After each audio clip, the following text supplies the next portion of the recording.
Was there ever an opportunity for you to have had to take a fan out of the ring? Did that ever happen to you? Was there? I don't call them opportunities. I call them life-threatening situations. People all the time talk about professional wrestling being a work, and then how does amateur wrestling help you into that? Devin, you've had a couple of experiences in professional wrestling where your amateur background has definitely helped you. Want to talk about that a little bit?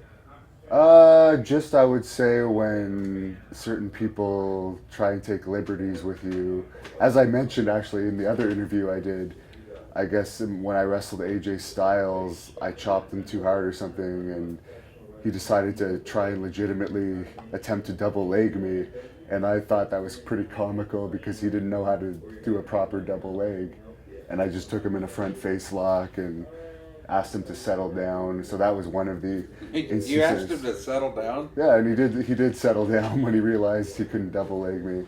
But there's been a few incidents where it's just been good if someone doesn't know what they're doing really, or is trying to take some liberties with you. You can just put on an amateur wrestling hold and get them to settle down, and it usually works out well. I'm sure Mr. Brisco has had a few incidents. It was probably more common in your day. Actually, I was friends with Les Thornton for a while when I lived in Calgary, and he was telling me when he used to wrestle your brother, sometimes they would shoot for the first fall. I don't know if...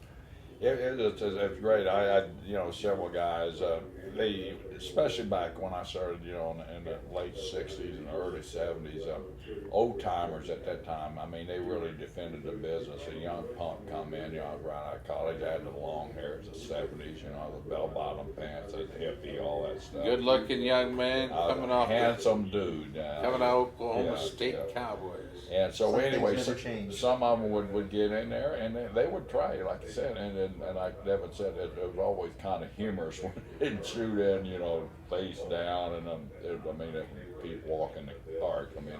And it wouldn't take long for them to settle down, once you put a hold on them. But it's just a learning process you go through, and it's a respect mode. Once you gain the respect, and people know about you, then it backs off. So. Devin? We have a lot of young men and young women out there listening to our show right now that maybe haven't tried wrestling yet. And Devin said to me here about a week ago, he said to me, you know what, I know Taekwondo, I know Jiu-Jitsu, but I tell you what, amateur wrestling is the best self-defense that there is. And I don't know how many young kids out there would think that. They look at karate, they look at Taekwondo, they look at all these other kinds of mixed martial arts. And Devin, here you are saying that the best one to know is wrestling. Why do you say that?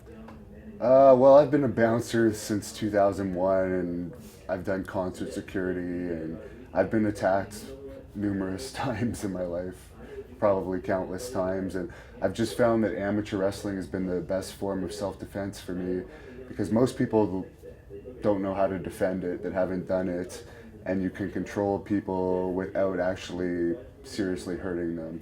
So that's why I feel it's the best form of self-defense, and just having amateur wrestling matches, it's good practice for if someone attacks you, because it's similar to a real life situation. So that's why I feel it is a good form of self-defense. Both men, Zayden, with a tremendous MMA background. Hannibal, probably more noted of the two, with some extreme training and some of the most disciplined martial arts that are out there. And we're going to see all of those skills in effect as AJ Styles is chopping and laying right hands, and there you see just one blow from Hannibal made the difference. Absolutely. Both these athletes are majorly trained, and the endurance on these guys, you can only imagine they've probably been put through so much to endure